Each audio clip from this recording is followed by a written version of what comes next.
the tide.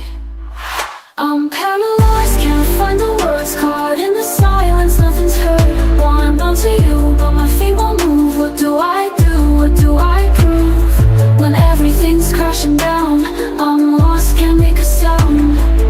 Eyes wide open, but the world's gone dark. Every thought's a shadow, every word's a spark. I'm trying not to be strong, but I'm breaking inside.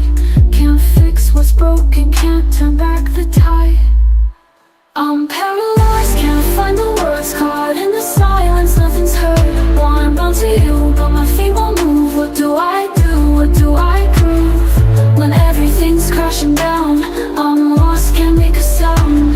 In the quiet, I'm screaming inside. In the dark, I'm searching for light, but I'm stuck in the middle, nowhere to go. Trying to be the strength you need, but I don't know. El propósito de la lección de esta semana es mostrar que no existe salvación corporativa de los judíos ni de los gentiles, ni de nadie. Es verdad que los judíos fallaron en el rol que desempeñaban dentro del plan divino, pero el plan continúa. La salvación no consiste en pertenecer a un determinado pueblo, a una determinada iglesia, ni en guardar la ley. La salvación es solo por la gracia maravillosa de Jesucristo. Veamos el asunto. Al empezar el capítulo 10, Pablo continúa preocupado con el pueblo de Israel. El versículo 1 del capítulo 10 dice lo siguiente: Hermanos, ciertamente el anhelo de mi corazón y mi oración a Dios es por la salvación de Israel. Quiere decir, Pablo quería que Israel se salvase, pero con tristeza veía que Israel quería alcanzar su propia justicia, quería ganar algún mérito para ser merecedor de la salvación.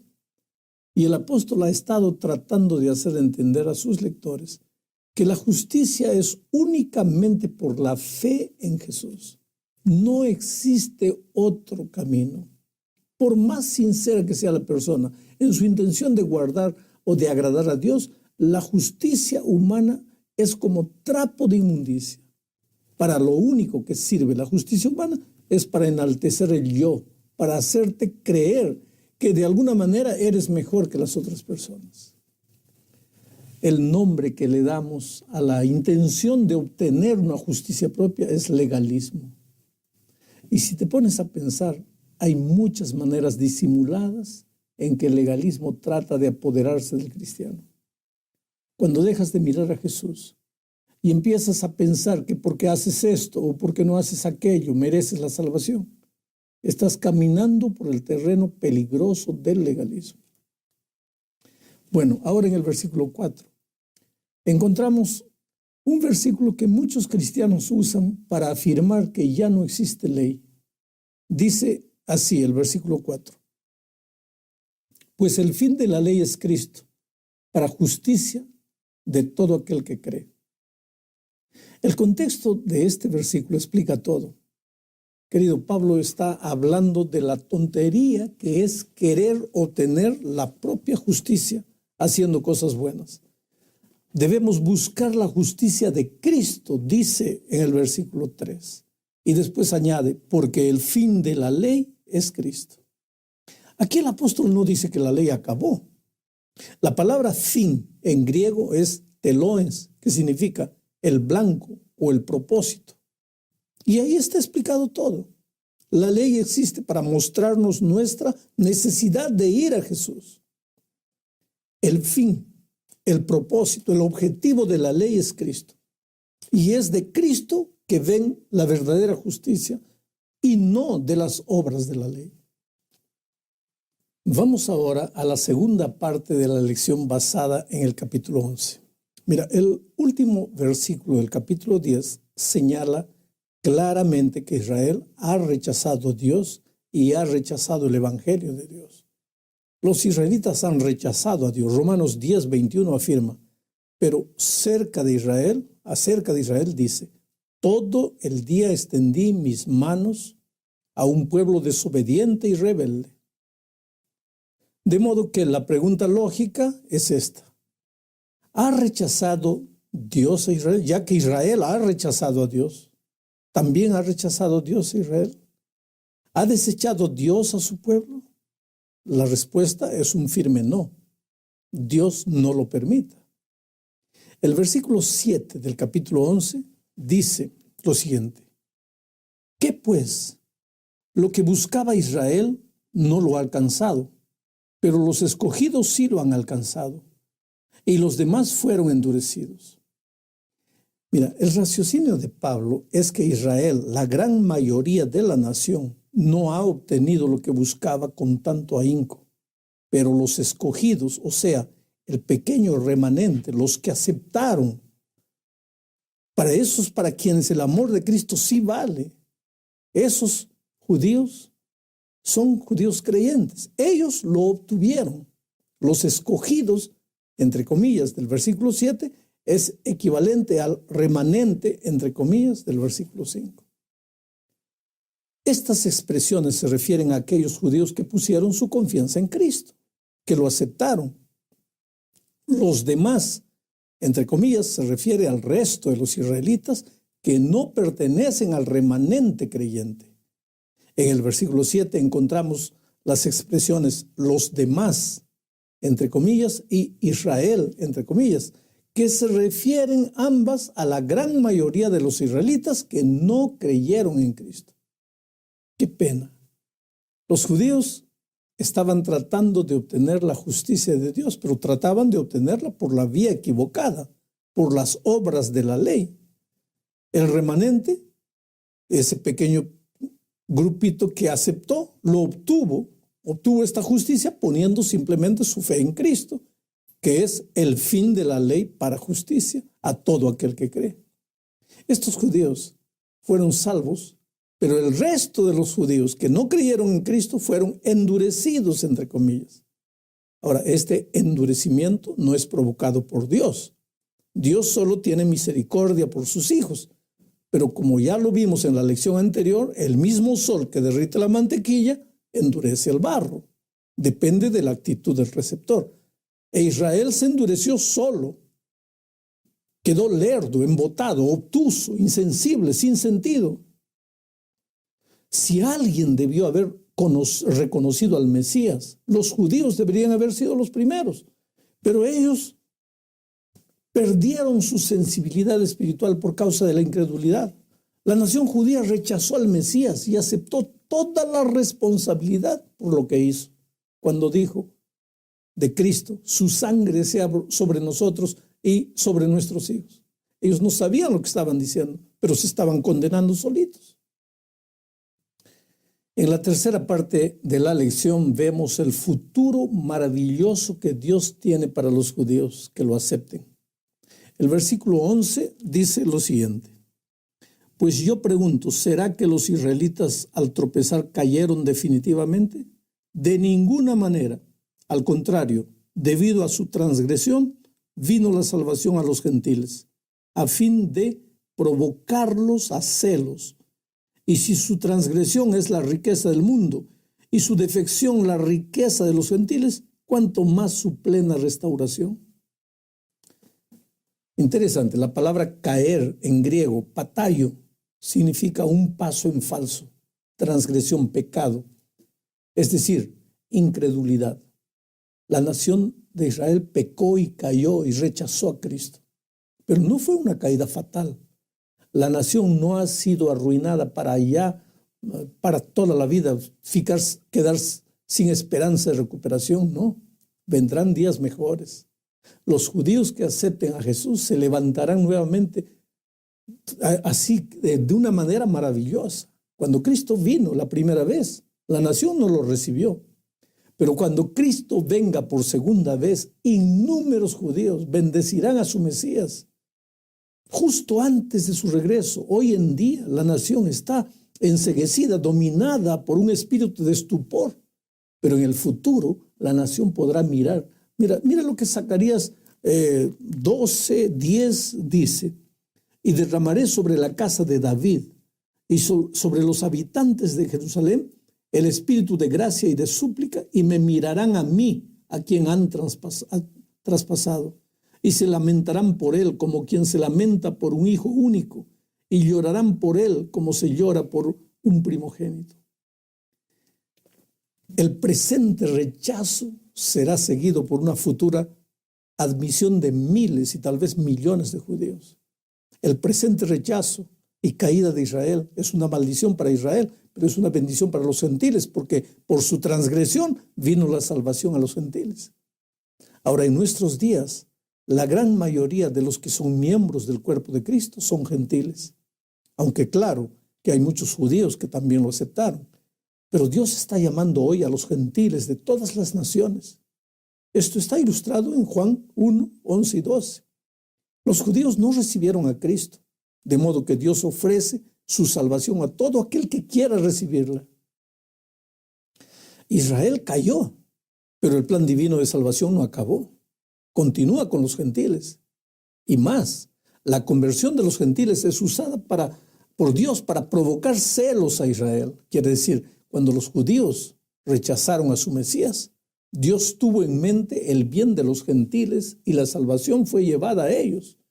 Y con la conversión de los gentiles hoy, Dios tiene en mente el bien de los judíos, buscando despertarlos al arrepentimiento. Ahora, teniendo esto en mente, vayamos a los versículos 25 al 27. Porque no quiero, hermanos, que ignoréis este misterio, para que no seáis arrogantes en cuanto a vosotros mismos, que ha acontecido a Israel endurecimiento en parte, hasta que haya entrado la plenitud de los gentiles. Y luego todo Israel será salvo, como está escrito, vendrá de Sión el libertador, que apartará de Jacob la impiedad, y este será mi pacto con ellos, cuando yo quite sus pecados. ¿Te diste cuenta de lo que acabamos de leer? Quiere decir que llegará un momento en la historia en que todos los judíos se salvarán. Bueno, eso es lo que dice el texto, aparentemente. Pero un versículo no puede contradecir a muchos otros que afirman el hecho de que no existe salvación corporativa. Es decir, la salvación es personal. El que acepta a Jesús será salvo, pero el que lo rechaza será condenado. Israel como nación rechazó a Jesús por ocasión de su primera venida, pero Pablo afirma que no todos lo rechazaron. Hubo un remanente que lo aceptó. Entre ellos estaban los discípulos. E inclusive muchos de ellos aún creyendo en Jesús. Otros discípulos judíos más no lograban olvidar sus tradiciones. Y esto fue lo que motivó a Pablo a escribir la epístola a los romanos. Israel cayó, es verdad. Pero esta semana estamos viendo que a pesar de eso, Dios dice que al fin de la historia, muchos judíos aceptarán a Jesús. ¿Cómo será esto? Yo no sé. Algunos creen que será durante la lluvia tardía, durante el último pregón del Evangelio a todo el mundo. Elena de White afirma que poco antes de la venida de Cristo, muchos judíos despertarán y aceptarán el Evangelio. Esto es algo grandioso, maravilloso. Finalmente, querido, llegamos al fin de la lección de esta semana. Pablo habla del amor de Dios y de su gracia salvadora, no solo por el judío, sino por todo ser humano. Primero, hablando de los judíos, dice en el versículo 28 lo siguiente. En cuanto al evangelio, son enemigos por causa de vosotros, pero en cuanto a la elección de Dios, son amados por causa de los padres. Quiere decir que los judíos se salvarán de todas maneras por causa de la elección. Vuelvo a repetir, esa enseñanza no se encuentra en la Biblia. La salvación de todos, entre comillas, es llamada de universalismo. Eso no es bíblico. Pero la verdad es que aunque el pueblo judío rechazó a Dios, Dios lo sigue amando. Dios jamás deja de amar al ser humano. Solo que el amor divino solo vale para los que lo aceptan. Si yo no lo acepto, me voy a perder, a pesar del amor de Dios por mí. Entonces Pablo termina este capítulo con una gloriosa doxología rebosando de alabanza por la inescrutable sabiduría de Dios. Con humildad de corazón, Pablo adora a Dios, confesando que hay mucho en cuanto a Dios y en cuanto a los caminos de Dios que él, Pablo, no entiende. Y sin embargo, sabe con toda confianza que Dios hace solamente lo que es bueno, sabio y mejor. Oh, querido, Dios no necesita consejeros humanos. Pero al contrario, nosotros necesitamos inclinarnos delante de Dios y someternos a su consejo. Dios es el gran dador.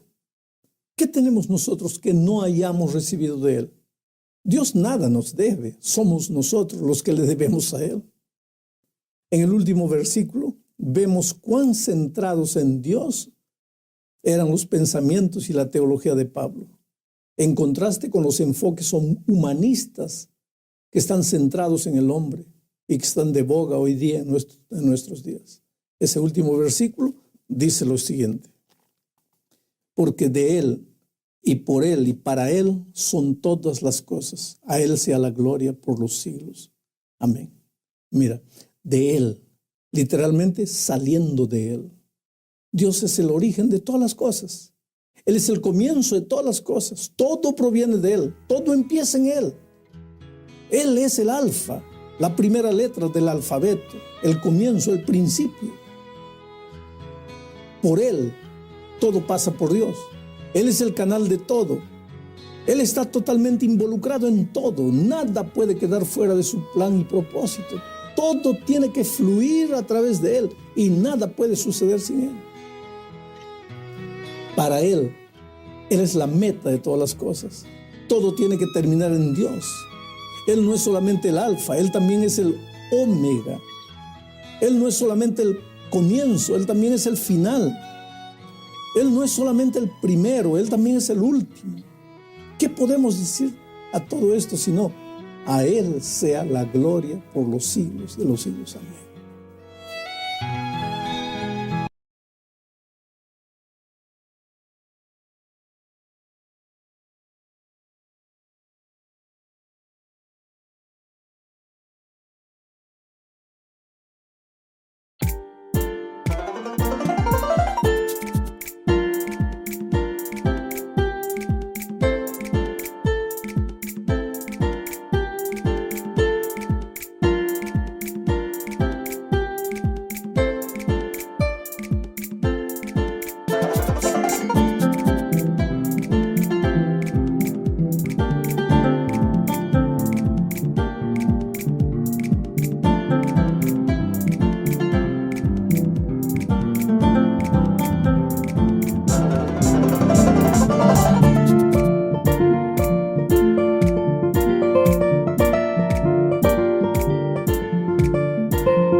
Secrets that only we know. Feel the glow in your presence. Time moves slow. Touch my soul. Your love's the fire that makes me whole. Let it shows.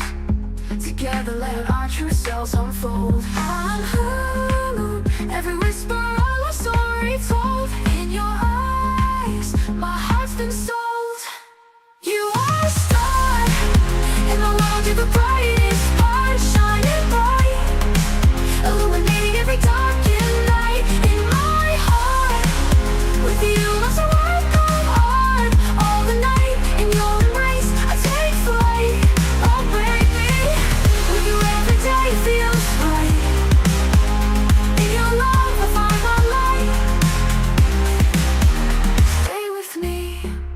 Let's dance under the moonlit sea. Just be free. In your arms I find my plea. In your light I find strength, I find my might. I believe in this love we're meant to be. El propósito de la lección de esta semana es mostrar que no existe salvación corporativa de los judíos ni de los gentiles, ni de nadie. Es verdad que los judíos fallaron en el rol que desempeñaban dentro del plan divino, pero el plan continúa. La salvación no consiste en pertenecer a un determinado pueblo, a una determinada iglesia, ni en guardar la ley. La salvación es solo por la gracia maravillosa de Jesucristo. Veamos el asunto. Al empezar el capítulo 10, Pablo continúa preocupado con el pueblo de Israel. El versículo 1 del capítulo 10 dice lo siguiente: Hermanos, ciertamente el anhelo de mi corazón y mi oración a Dios es por la salvación de Israel. Quiere decir, Pablo quería que Israel se salvase, pero con tristeza veía que Israel quería alcanzar su propia justicia, quería ganar algún mérito para ser merecedor de la salvación. Y el apóstol ha estado tratando de hacer entender a sus lectores que la justicia es únicamente por la fe en Jesús. No existe otro camino. Por más sincera que sea la persona en su intención de guardar o de agradar a Dios, la justicia humana es como trapo de inmundicia. Para lo único que sirve la justicia humana es para enaltecer el yo, para hacerte creer que de alguna manera eres mejor que las otras personas. El nombre que le damos a la intención de obtener una justicia propia es legalismo. Y si te pones a pensar, hay muchas maneras disimuladas en que el legalismo trata de apoderarse del cristiano. Cuando dejas de mirar a Jesús y empiezas a pensar que porque haces esto o porque no haces aquello mereces la salvación, estás caminando por el terreno peligroso del legalismo. Bueno, ahora en el versículo 4 encontramos un versículo que muchos cristianos usan para afirmar que ya no existe ley. Dice así el versículo 4: Pues el fin de la ley es Cristo, para justicia de todo aquel que cree. El contexto de este versículo explica todo. Querido, Pablo está hablando de la tontería que es querer obtener la propia justicia haciendo cosas buenas. Debemos buscar la justicia de Cristo, dice en el versículo 3. Y después añade, porque el fin de la ley es Cristo. Aquí el apóstol no dice que la ley acabó. La palabra fin en griego es telones, que significa el blanco o el propósito. Y ahí está explicado todo. La ley existe para mostrarnos nuestra necesidad de ir a Jesús. El fin, el propósito, el objetivo de la ley es Cristo. Y es de Cristo que ven la verdadera justicia y no de las obras de la ley. Vamos ahora a la segunda parte de la lección basada en el capítulo 11. Mira, el último versículo del capítulo 10 señala claramente que Israel ha rechazado a Dios y ha rechazado el evangelio de Dios.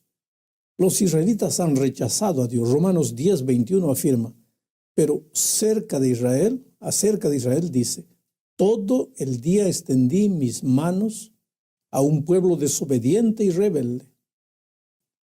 De modo que la pregunta lógica es esta: ¿ha rechazado Dios a Israel? Ya que Israel ha rechazado a Dios, ¿también ha rechazado Dios a Israel? ¿Ha desechado Dios a su pueblo? La respuesta es un firme no. Dios no lo permita. El versículo 7 del capítulo 11 dice lo siguiente: ¿qué pues? Lo que buscaba Israel no lo ha alcanzado, pero los escogidos sí lo han alcanzado, y los demás fueron endurecidos.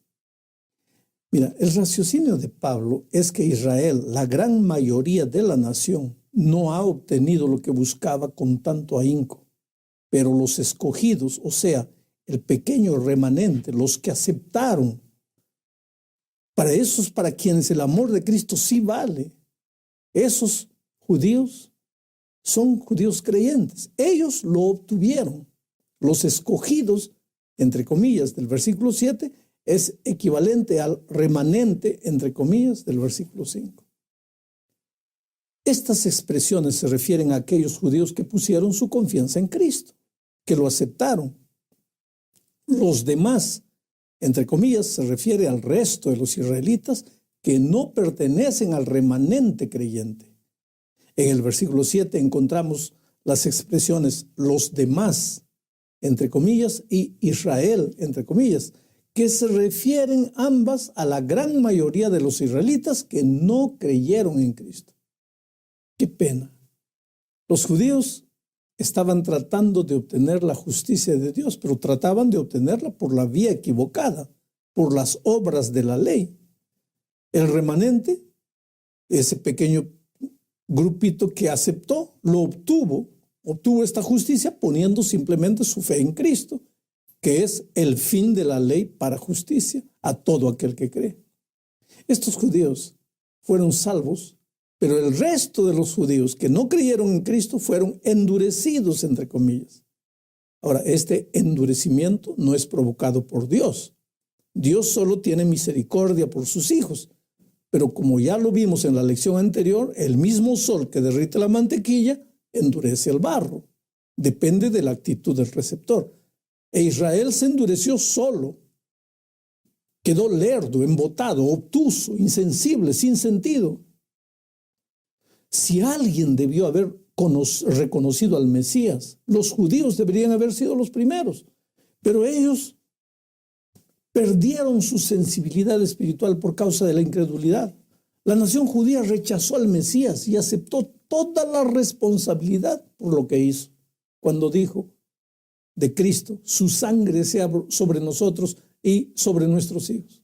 Ellos no sabían lo que estaban diciendo, pero se estaban condenando solitos.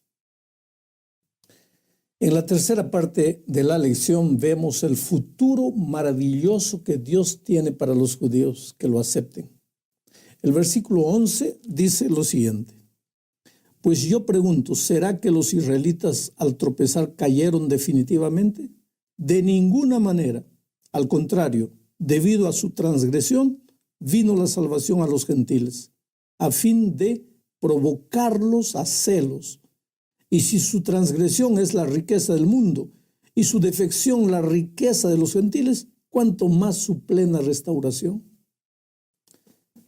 Interesante, la palabra caer en griego, patayo, significa un paso en falso, transgresión, pecado, es decir, incredulidad. La nación de Israel pecó y cayó y rechazó a Cristo, pero no fue una caída fatal. La nación no ha sido arruinada para toda la vida, quedar sin esperanza de recuperación, no. Vendrán días mejores.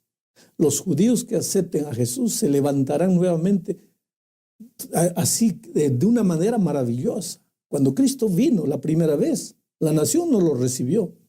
Pero cuando Cristo venga por segunda vez, innúmeros judíos bendecirán a su Mesías.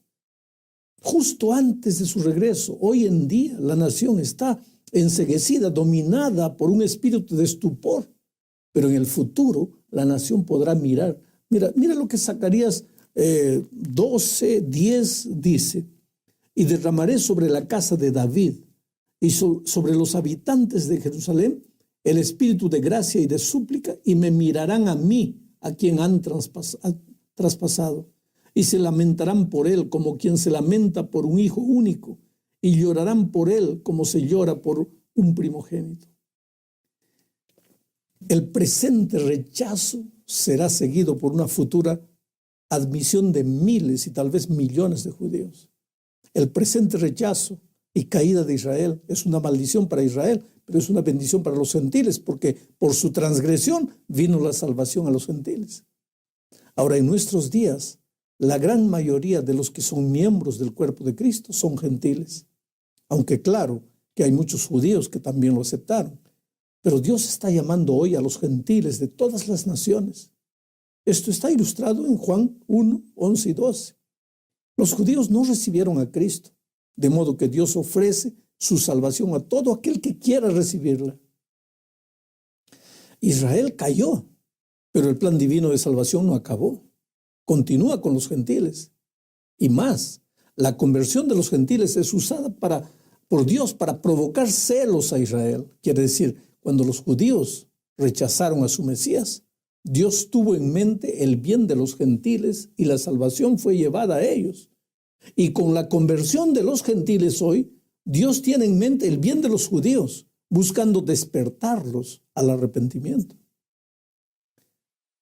Ahora, teniendo esto en mente, vayamos a los versículos 25 al 27.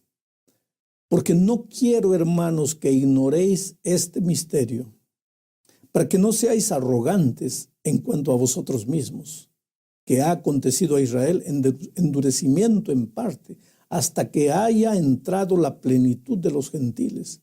Y luego todo Israel será salvo, como está escrito: vendrá de Sión el libertador, que apartará de Jacob la impiedad, y este será mi pacto con ellos, cuando yo quite sus pecados. ¿Te diste cuenta de lo que acabamos de leer? Quiere decir que llegará un momento en la historia en que todos los judíos se salvarán. Bueno, eso es lo que dice el texto, aparentemente. Pero un versículo no puede contradecir a muchos otros que afirman el hecho de que no existe salvación corporativa. Es decir, la salvación es personal. El que acepta a Jesús será salvo, pero el que lo rechaza será condenado. Israel como nación rechazó a Jesús por ocasión de su primera venida, pero Pablo afirma que no todos lo rechazaron. Hubo un remanente que lo aceptó. Entre ellos estaban los discípulos. E inclusive muchos de ellos aún creyendo en Jesús. Otros discípulos judíos más no lograban olvidar sus tradiciones. Y esto fue lo que motivó a Pablo a escribir la epístola a los romanos. Israel cayó, es verdad. Pero esta semana estamos viendo que a pesar de eso, Dios dice que al fin de la historia, muchos judíos aceptarán a Jesús. ¿Cómo será esto? Yo no sé. Algunos creen que será durante la lluvia tardía, durante el último pregón del Evangelio a todo el mundo. Elena de White afirma que poco antes de la venida de Cristo, muchos judíos despertarán y aceptarán el Evangelio. Esto es algo grandioso, maravilloso. Finalmente, querido, llegamos al fin de la lección de esta semana. Pablo habla del amor de Dios y de su gracia salvadora, no solo por el judío, sino por todo ser humano. Primero, hablando de los judíos, dice en el versículo 28 lo siguiente: en cuanto al evangelio, son enemigos por causa de vosotros, pero en cuanto a la elección de Dios, son amados por causa de los padres. Quiere decir que los judíos se salvarán de todas maneras por causa de la elección. Vuelvo a repetir, esa enseñanza no se encuentra en la Biblia.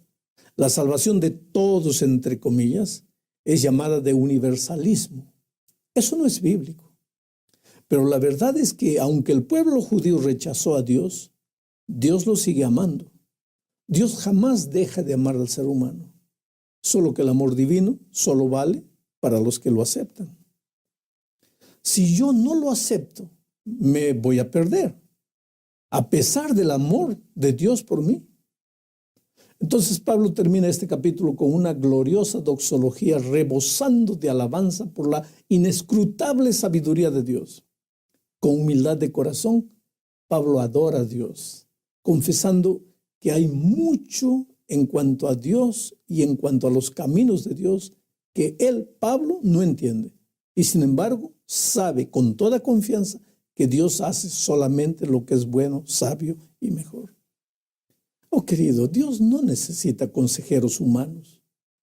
Pero al contrario, nosotros necesitamos inclinarnos delante de Dios y someternos a su consejo. Dios es el gran dador. ¿Qué tenemos nosotros que no hayamos recibido de Él? Dios nada nos debe, somos nosotros los que le debemos a Él. En el último versículo vemos cuán centrados en Dios eran los pensamientos y la teología de Pablo, en contraste con los enfoques humanistas que están centrados en el hombre y que están de boga hoy día en nuestros días. Ese último versículo dice lo siguiente: porque de Él y por Él y para Él son todas las cosas. A Él sea la gloria por los siglos. Amén. Mira, de Él, literalmente saliendo de Él. Dios es el origen de todas las cosas. Él es el comienzo de todas las cosas. Todo proviene de Él. Todo empieza en Él. Él es el alfa, la primera letra del alfabeto, el comienzo, el principio. Por Él, todo pasa por Dios. Él es el canal de todo. Él está totalmente involucrado en todo. Nada puede quedar fuera de su plan y propósito. Todo tiene que fluir a través de Él y nada puede suceder sin Él. Para Él es la meta de todas las cosas. Todo tiene que terminar en Dios. Él no es solamente el alfa, Él también es el omega. Él no es solamente el comienzo, Él también es el final. Él no es solamente el primero, Él también es el último. ¿Qué podemos decir a todo esto sino a Él sea la gloria por los siglos de los siglos? Amén.